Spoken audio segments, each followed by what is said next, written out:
Não cuideis que vim destruir a lei, ou os profetas. Não vim abrogar, mas cumprir.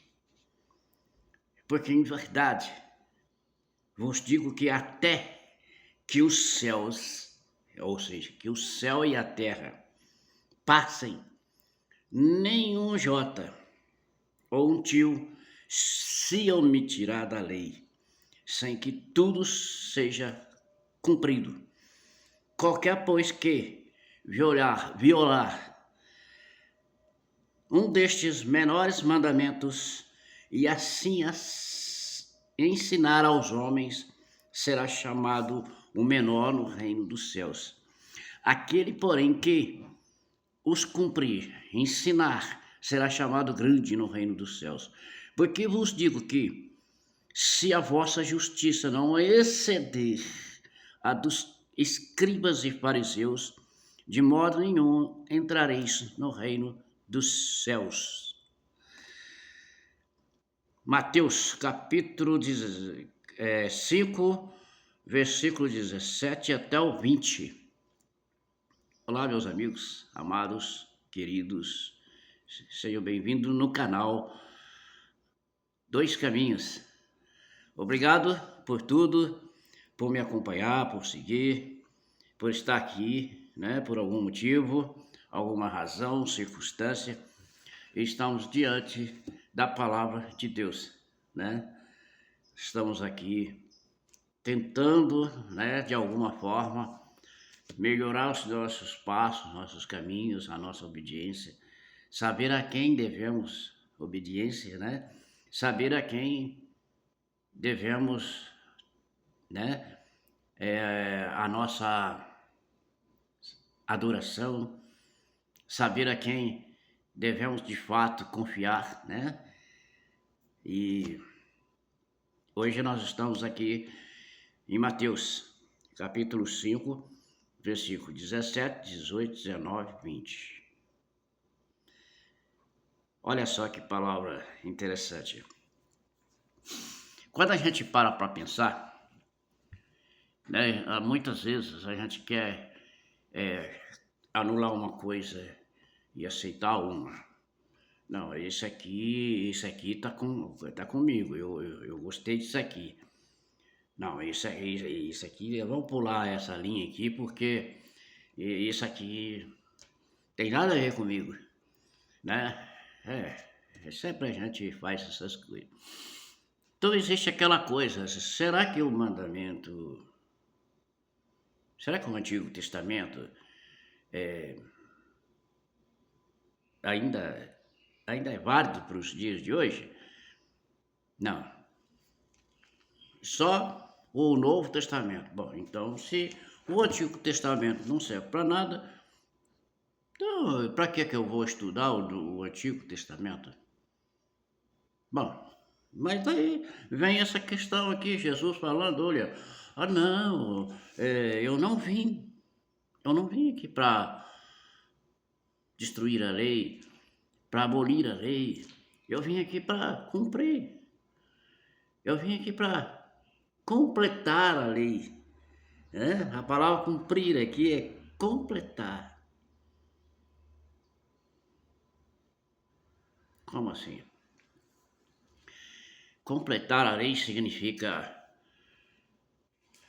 é a mesma coisa que você que gera um filho, você que é mulher, né, que gera um filho, né? Aí o pai e mãe junto ali,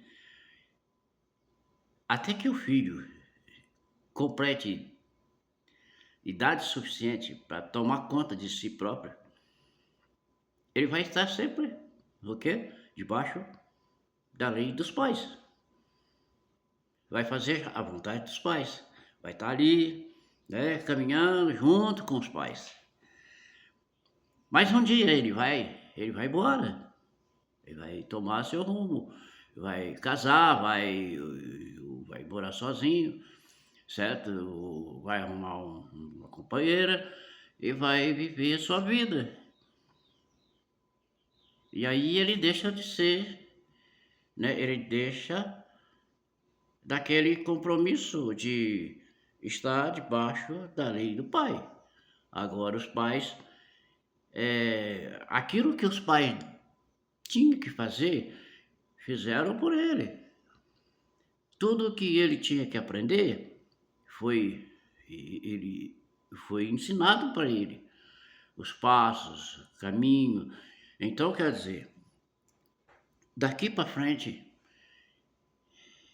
ele, ele tem que sempre lembrar de tudo que aprendeu durante o tempo que ele viveu com seus pais, né? Seja lá até os 20 anos, 25 anos, não sei. Hoje a gente não pode assim ter uma noção, mas às vezes as pessoas saem mais jovens de casa e vão viver suas próprias vidas, né? Casam cedo, né? Naquele desespero, eu quero ficar livre do meu pai, porque da minha mãe, porque eu não aguento mais, porque meu pai, minha mãe, não, isso é muito chato, fica pegando no meu pé, e não é como antigamente os filhos ficavam mais tempo dentro de casa, né? Saiu de casa casado, né? Com a sua companheira, com a sua outra metade, a sua carne. Mas hoje não é a mesma coisa. A vida mudou, passou, né? Então, as coisas vão modernizando, vão mudando e vai havendo, né, adaptação. Nós vamos nos adaptando com o tempo, com o futuro. O futuro chega todos os dias, todos os momentos, todos os instantes da nossa vida, e ele está nos abraçando, nos envolvendo, né?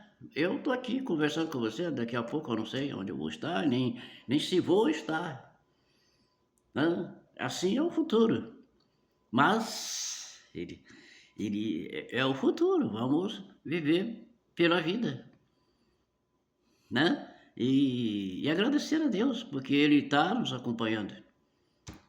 Agradecer a Deus? Como assim? Mas nós estamos falando do Novo Testamento, então tem que ser agradecer a Jesus.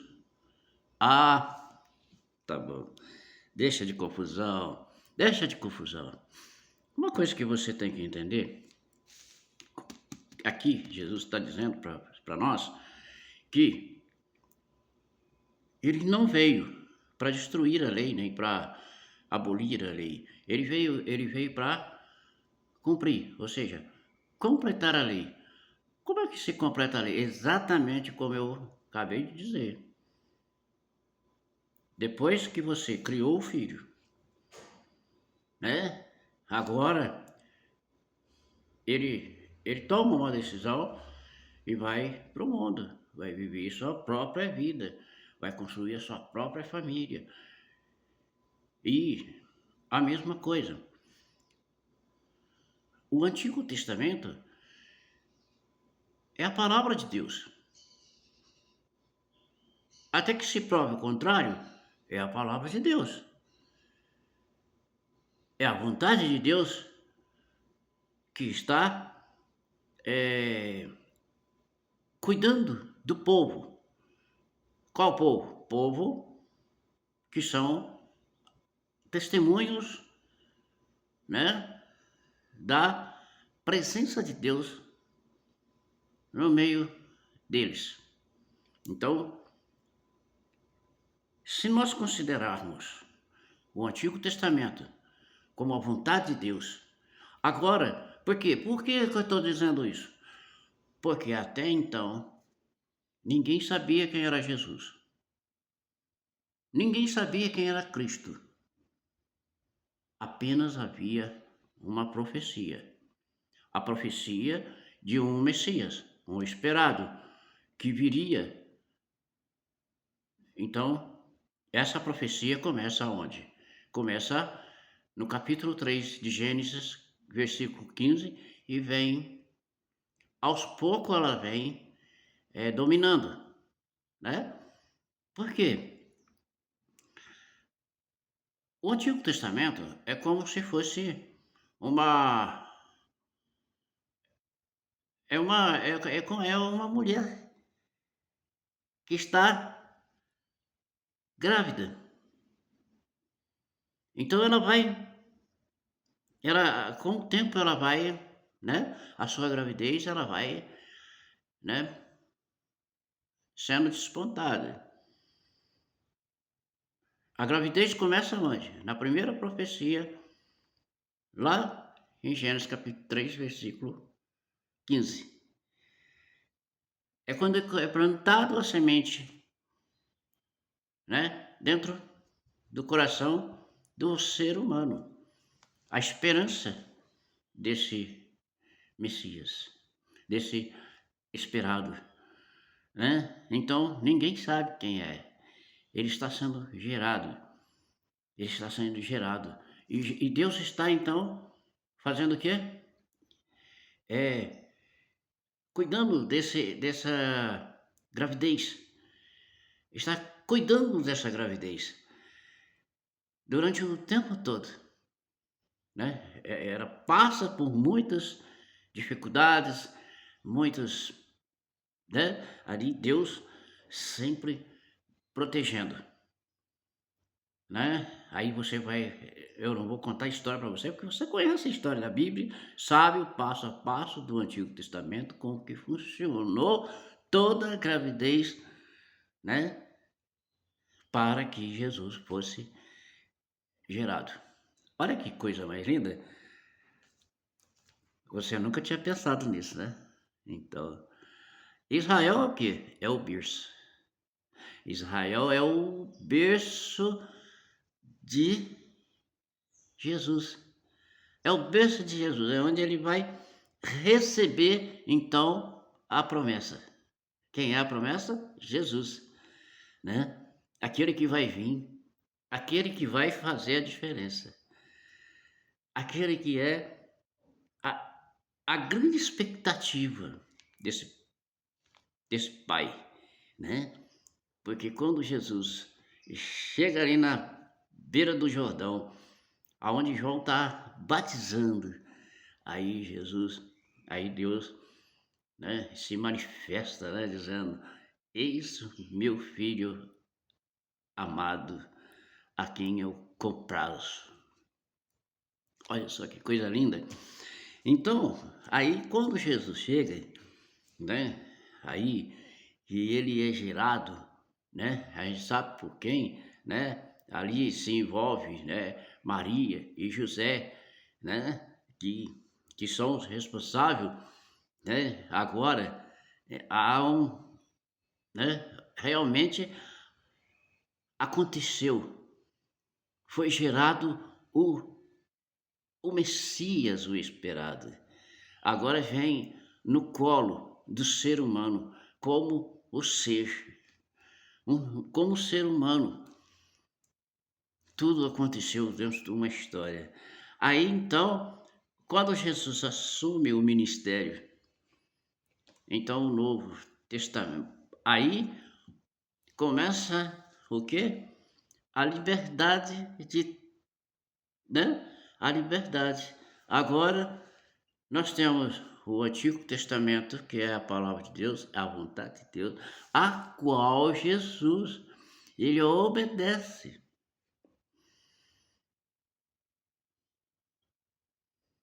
Ele, ele não é como nós que nascemos e nós obedecemos aos nossos pais. Então, nossos pais é a nossa lei. É ele que pega na nossa mão, caminha conosco, vai, leva-nos aonde ele quer. Se é necessário, vai no médico, né? Vai na padaria, aonde ele está sempre ali, nos levando, né? Com carinho, ali sempre puxando a orelha, de vez em quando umas palmadas, né? e nos advertindo, ó, sai daí, cuidado, isso aí é perigoso, sai daí, rapaz, sai daí, moleque. E assim é feito. Deus vai trazendo esse povo, né, essa gravidez até aqui. E quando Jesus nasce, então tudo é entregue para Jesus. Agora a gravidez aconteceu, certo? Todos os cuidados que eu tive foi, né? Nós fizemos, aconteceu. Agora é com você. Agora o meu filho foi gerado. Aquilo que eu prometi está gerado. Então agora ele vai ensinar um novo caminho, né? Vai se libertar vocês dessa expectativa. Vai libertar o povo de Israel, para que o povo de Israel possa dar ao mundo, ao resto da humanidade, a oportunidade. Jesus é a oportunidade da humanidade. Por que Israel não é a oportunidade da humanidade? Porque eles serviram como gestação. Eles eram a gestação daqui do Salvador, da humanidade. Então por isso eles não são o Salvador da humanidade. Eles são a gestação da humanidade.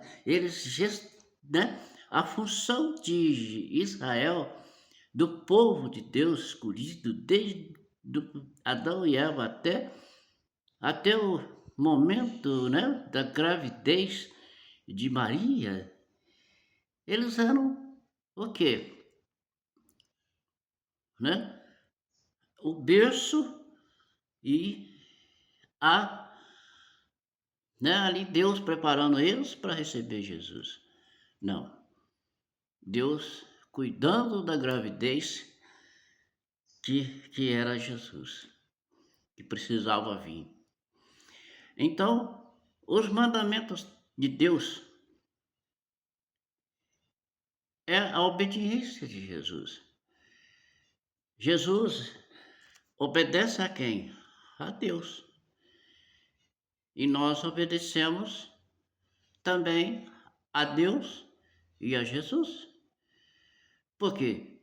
Porque eu obedeço a Jesus, porque Jesus obedece a Deus. Porque Deus é cabeça de Jesus. E Jesus é cabeça do homem, do ser humano. Nós, né? Assim como nós, homens, somos cabeça da mulher. Então, nós precisamos entender que o Antigo Testamento é a vontade de Deus. Qual era a vontade de Deus? Que cumprisse a promessa do nascimento de Cristo para toda a humanidade. Ele fala sobre isso, ele fala para Abraão. A promessa está lá, né? Ela é bem mais clara lá em Abraão. A gente não, às vezes as pessoas não prestam atenção. Porque de Abraão vai nascer aquele que vai ser né, o Salvador de toda a humanidade. Então nós temos a alegria, né, de ter Jesus. Então o Novo Testamento é o complemento, né, da palavra de Deus, da vontade de Deus. Então, juntando tudo, é um só, o antigo e o novo. Aquilo que foi ensinado para Israel o tempo todo, estava preparando não Israel para receber Jesus, mas preparando Jesus para o nascimento. Interessante isso, né? Parece assim, meio. Mas é a realidade. Se você parar para pensar, se você olhar bem para tudo isso, você vai ver que é muito interessante. Então, você obedece a Deus ou quer obedecer só a Jesus? Se você obedece a Jesus, você obedece a Deus. Se você obedece a Deus, você obedece a Jesus. E se você obedece a Paulo, Paulo é ousado, né? Paulo é muito ousado, ele fala imitar ele porque ele imita Jesus, imagina. Então, se você obedece a Paulo, você obedece a Jesus. E se você obedece a Jesus, você obedece a Deus. Então, é interessante. Quando a gente olha para a Escritura Sagrada e vê todas essas coisas sendo. Eu fico assim, sabe, fascinado. Como é bom conhecer a palavra de Deus. Cada vez que passa, eu sinto assim um orgulho. Eu sinto orgulho de ser o que sou. Ah, meu Deus, como é bom. Um abraço para você. Nesse vídeo eu quero aproveitar a oportunidade. Até nesse momento deixa eu ver aqui a hora. Nesse momento é 9h30 praticamente. Você que está assistindo o canal, você que acompanha, ora pelo Diácono Jonas, né, nosso patriarca da Igreja Adventista da Promessa. Precisa muito de oração, que está internado no hospital, né, com problema sério de saúde. Seja feita a vontade de Deus e que Deus abençoe a vida dele. E a gente está aqui na expectativa. E encerro aqui hoje com esse pedido. Que Deus abençoe você, abençoe a todos vocês, a sua casa, a sua vida, a sua família, onde você estiver, o que você estiver fazendo, em nome de Jesus. Até o próximo vídeo, em nome de Jesus.